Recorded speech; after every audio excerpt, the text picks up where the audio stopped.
बोलो जयकारा बोल मेरे श्री गुरु महाराज की जय। गुरुमुखो श्री सद्गुरुदेव जी की सेवा श्रद्धा और नम्रता सहित करोगे तो कण से मन होकर मिलेगा।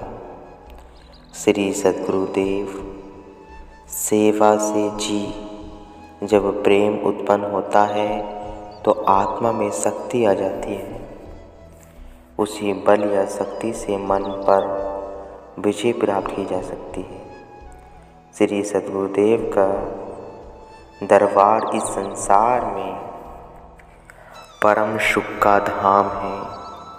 आप वहाँ दुख की अग्नि से बचना चाहे तो संसारी मोह त्याग कर सद्गुरु के श्री चरणों का आश्रय लीजिए। आत्मनिष्ठा के बिना मन पर विजय प्राप्त नहीं पाई जा सकती। उतार चढ़ाव के झकोलों में घबराइए मत।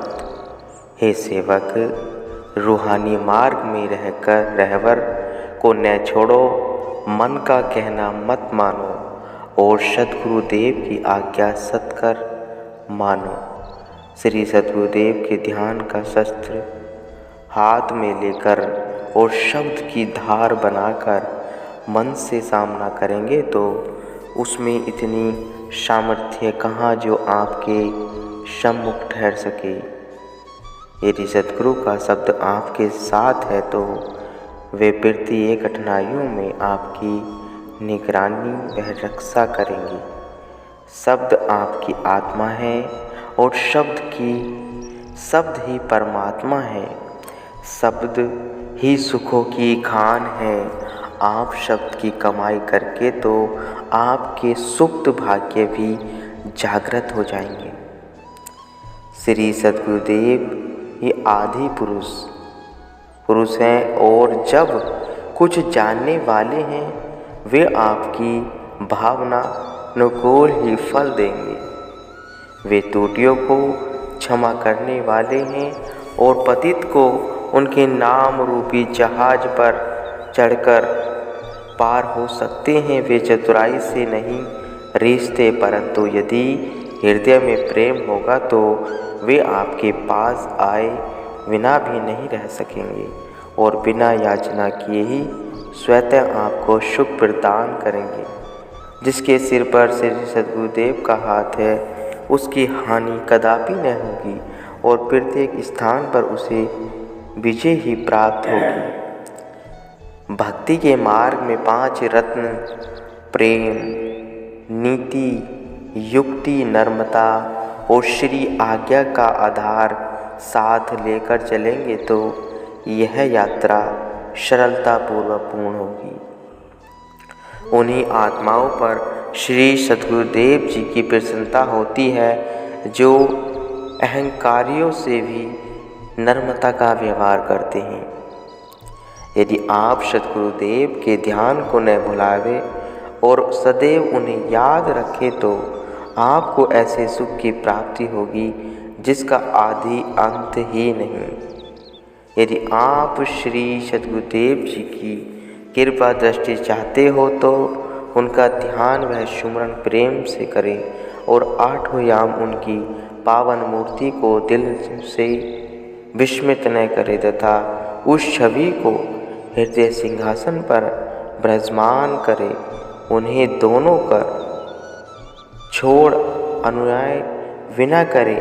हे प्रेम के भंडारी, मुझे प्रेम दो, मैं आपका हूँ और आप भी मुझे अपना बना लीजिए। हे क्षमाशील पिता, मुझे भूले हुए को आप न भुलाना और निज सेवा में स्वीकार करना।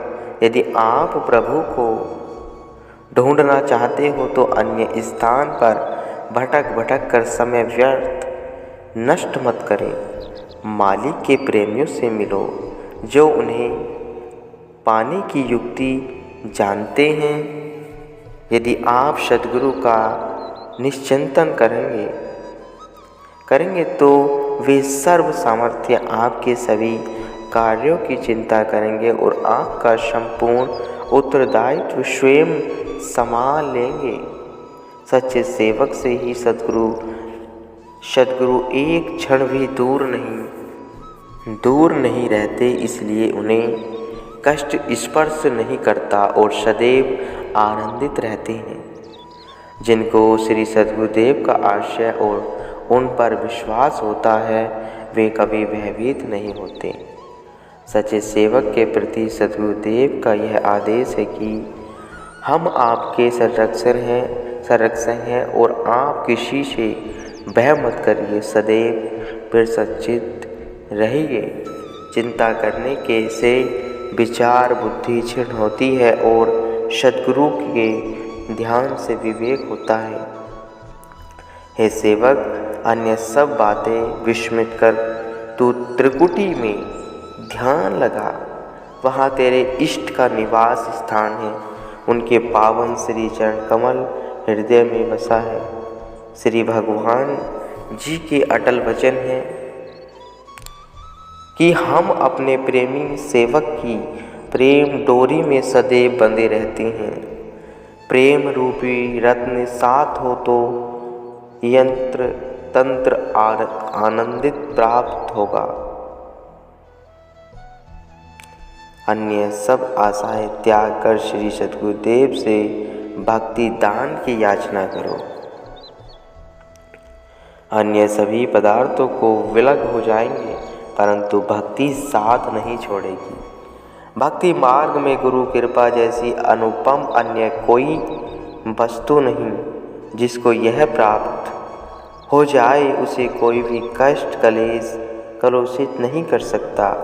भक्ति रूपी पूंजी प्रेम रूपी मूल्य देने से प्राप्त होती है, न कि चतुराई से।